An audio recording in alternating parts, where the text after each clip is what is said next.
प्यारे भाइयों बहनों, जो सतगुरु से प्रेम करते हैं ना, उनकी सदा यही तमन्ना रहती है कि समय समय पर उन्हें अपने प्यारे सतगुरु के दर्शन होते रहें, क्योंकि सतगुरु तो उनके हृदय में बसते हैं ना। सतगुरु तो उनकी सांसों में बसते हैं ना। सतगुरु तो उनके हृदय की धड़कनों में बसते हैं ना।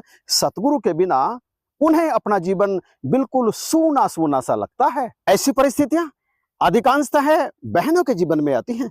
जब तक शादी नहीं होती तब तक तो सत्संग का भरपूर आनंद लेती हैं। सतगुरु के दर्शन भी समय समय पर भरपूर करने के लिए मिलते हैं, परंतु जैसे ही शादी होती है और उन्हें पता चलता है कि उनकी ससुराल में तो एक भी निरंकारी नहीं है, एक भी सत्संगी नहीं है, एक भी सतगुरु का प्यारा नहीं है, तो कई कई बरस कभी कभी बीत जाते हैं सतगुरु के दर्शन किए हुए, और वे अपना मन मसोस करके रह जाती हैं। आखिर करें तो करें क्या? ससुराल में भी तो एडजस्ट करना है, ससुराल वालों को भी तो नाराज नहीं करना है, क्योंकि यदि हमारा ससुराल का ही जीवन दुखी होगा, परेशान होगा, तो निरंकार भी आखिर कैसे हमारी सहायता करेंगे? सतगुरु भी तो तभी खुश होंगे जब हमारे घर के अंदर प्रेम का वातावरण होगा, और इसीलिए वे अपना मन महसूस करके रह जाती हैं, नहीं जा पाती, सत्संग नहीं हो पाते उन्हें सतगुरु के दर्शन। परंतु परंतु आपको निराश होने की जरा भी आवश्यकता नहीं है।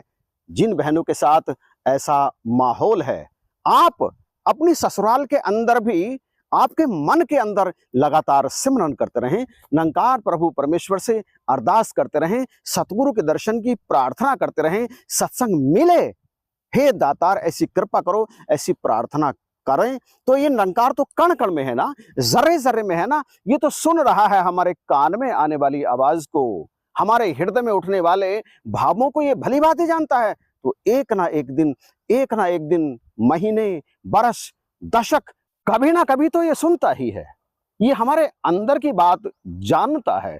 अगर हमारे अंदर सतगुरु से मिलने की तड़प है, अगर हमें सत्संग की प्यास है, तो अंततः उस तड़प को, उस प्यास को एक ना एक दिन ये पूरा कर ही देता है, प्यास मिटा ही देता है, तड़प दूर कर देता है, दर्शन दे ही देता है। बस अपने हृदय में आप ऐसी आकांक्षा रखें, एक आग पाल के रखें सतगुरु के दर्शन की। ऐसा ही एक कमेंट यूके से बहन ने किया है, जिन्हें बहुत वर्षों के बाद सतगुरु के दर्शन प्राप्त हुए।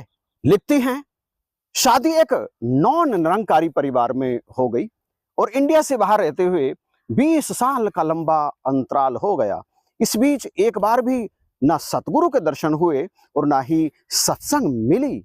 और जहां रहते हैं वहां से निरंकारी सत्संग भवन, जहां पर सतगुरु अक्सर आते जाते रहते हैं, उसकी दूरी कुल 25 मिनट के ड्राइव के आसपास थी, परंतु इतना सब कुछ होने के बावजूद भी नहीं जा पाई। और फिर 19 साल के बाद, यानी यूके में 19 साल रहते हुए जब बीते, तो एक दिन कहीं से पता चला कि सतगुरु माता जी उसी सत्संग भवन पर आ रहे हैं, जिसकी दूरी हमारे यहाँ से कोई 25 मिनट की ड्राइव थी। मैं खूब रोई, खूब रोई, जार जार रोई, मेरी आत्मा तड़फ उठी, चीत्कार कर उठी, हे सतगुरु, आप बार बार यहाँ के भक्तों को निहाल करने के लिए आते हैं, परंतु क्या क्या मैं आपके भक्त नहीं हूं कि मुझे इन सालों में एक बार भी आपके दर्शन करने का मौका नहीं मिला?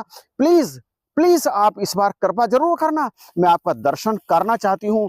आप मुझे दर्शन दिए बिना यहाँ से बिल्कुल नहीं जाना। और फिर कुछ ऐसा घटा कि उस दिन मेरी सासू माँ जल्दी जल्दी तैयार हो रही थी और मुझे लगा कि कुछ अप्रत्याशित होने वाला है। सासू माँ ने कहा, तू नहीं चल रही सत्संग में, निरंकारी सदगुरु माता जी आ रहे हैं। और मैं फूट फूट कर रो पड़ी, मेरा रोम रोम कांपने लगा मारे खुशी के। मुझे समझ नहीं आ रहा था कि सतगुरु का शुक्रिया अदा मैं करूं तो आखिर करूं कैसे। मैं दंग रह गई थी सतगुरु माता जी की इस लीला को देखकर, मैं बहुत अधिक दंग रह गई थी। फिर जल्दी जल्दी मैं भी तैयार होने लगी। तभी मेरे ससुर जी का भी फोन आ गया। उन्होंने कहा, मैं भी चलूंगा सतगुरु के दर्शन करने, मुझे रास्ते से पिक कर लेना।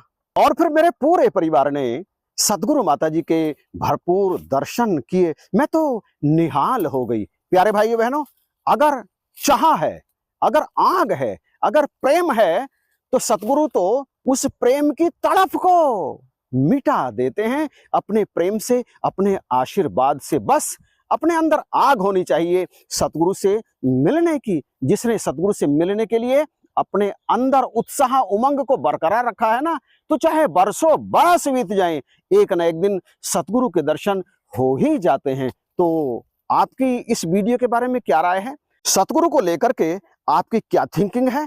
प्लीज कमेंट करके बताइएगा जरूर। वीडियो यदि ये पसंद आया है तो इसे शेयर कर दीजिएगा, और चैनल पर यदि नए हैं तो चैनल को सब्सक्राइब करना बिल्कुल भी मत भूलिएगा।